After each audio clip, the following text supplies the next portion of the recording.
and the husband leaves her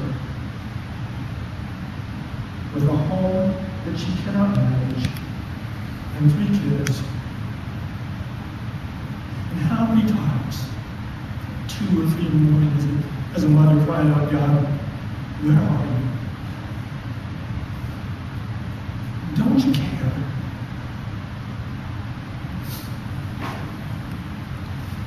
You get to be 50 years of age or maybe more. You lose your job.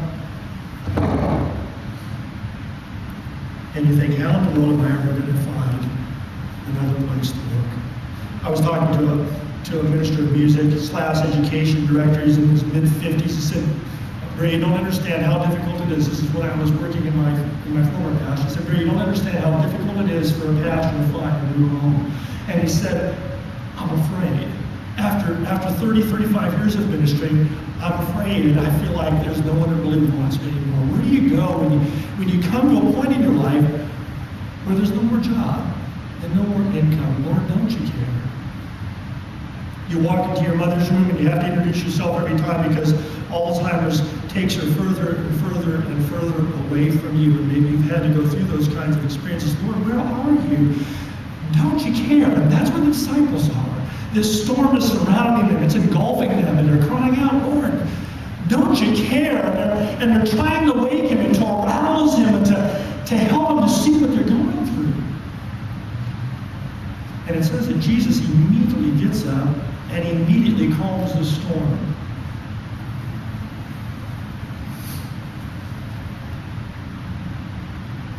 Jesus turned to his disciples after that miracle, and he says this, why are you so fearful? Now think about your own personal life. When you've been in a boat that seemingly is in a storm, and you say, Lord, where are you in all of this? Can I trust you as I've been able to trust you in the past? Can I look forward to the future? And Jesus says in his quiet, gentle way, why are you so fearful? How is it that you have no faith? I read that this week and felt ashamed. Lord, how many times have you brought me to the storm? And yet how many times have I forgotten? Have you been there?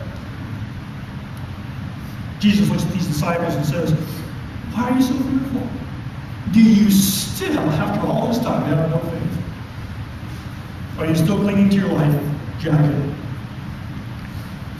when you could be sleeping right now? Boy, how many times have I gotten up in the middle of the night, anxious about something, crying out to God, no sleep, the next day, anxious. And God comes and whispers in our ear and says, listen, it could have been so much better. You could have had a nice restful sleep last night if you'd only trusted me. The disciples were terrified by the storm. You know that from your reading. But they were even more terrified that Jesus calmed the storm. In Mark chapter 4, verse 41, it says this, the disciples speaking here, who can this be that even the wind and the sea obey him? Now think about that. You think about your own situation right now today, the things that you're concerned about, the things that you're being challenged with, the things that you're anxious about. Ask yourself, who is this guy? Who is this man who can calm the ocean? And can he calm the situation around me? Christ, it says in Colossians chapter 1, is the image of the invisible God.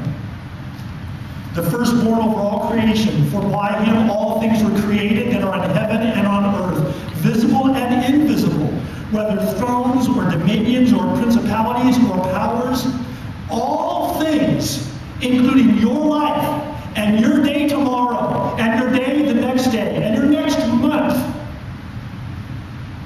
all things were created through him and for him. And he's before all things, and in him all things things consist. God is not surprised by your day. And he's not surprised by mine either. He's not surprised by the things that come unexpectedly. He's not surprised by the things that people have said to you that have caused you to be anxious. He's not surprised by the job that you now lack. He's not surprised by the mortgage debt that you have. God is not surprised by any of it because Jesus said even in John 1, in the very beginning, I am.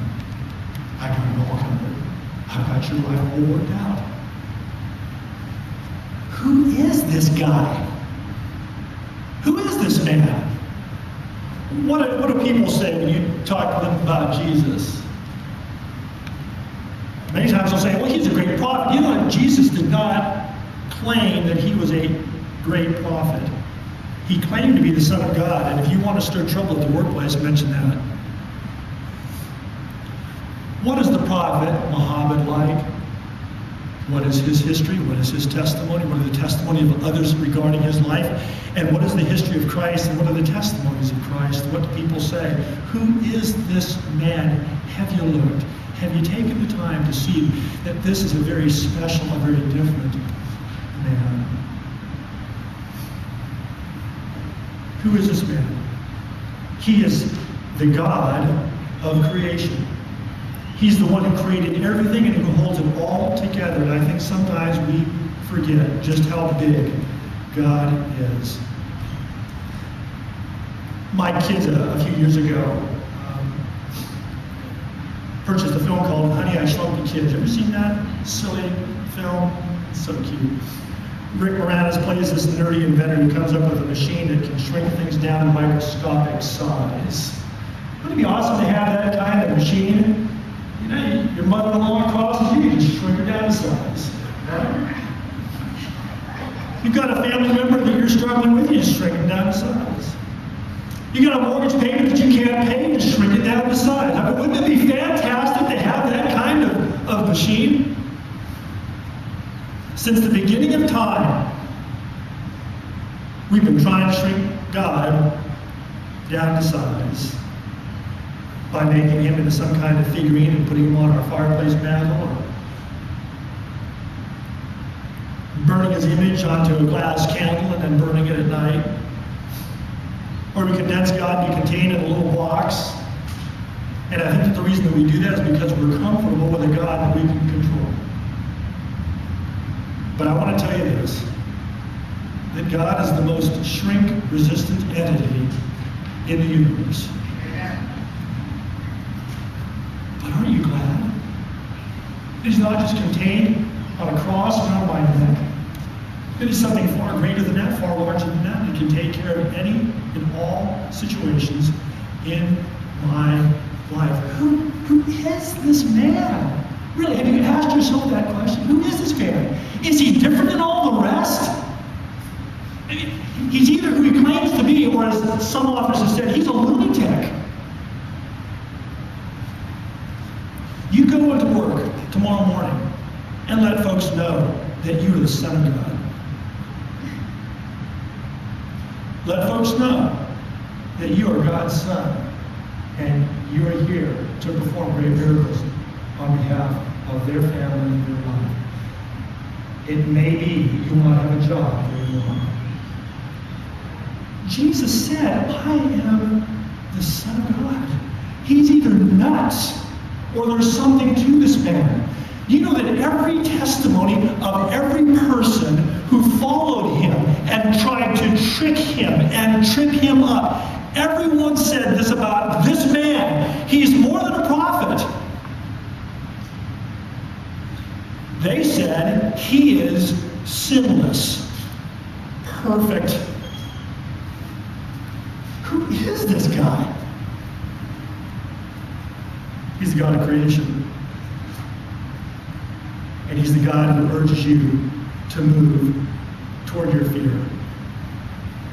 What's your fear this morning? Look at verse 1 again with me. It says this, God is our refuge and strength. He is your refuge and strength. A very present help in trouble. That's the declaration of God to you personally. But notice the decision. Therefore, I'll not fear. It's a choice, isn't it? On Monday, I have a choice. I have anxieties just like you do. I have a choice to think about God 9 times more than I think about the giant. And you do too. It is a choice that you make. And I'm telling you, it's difficult sometimes to make that choice because many times we try to base it on feelings. You know, when I feel good, then I'll read the Word.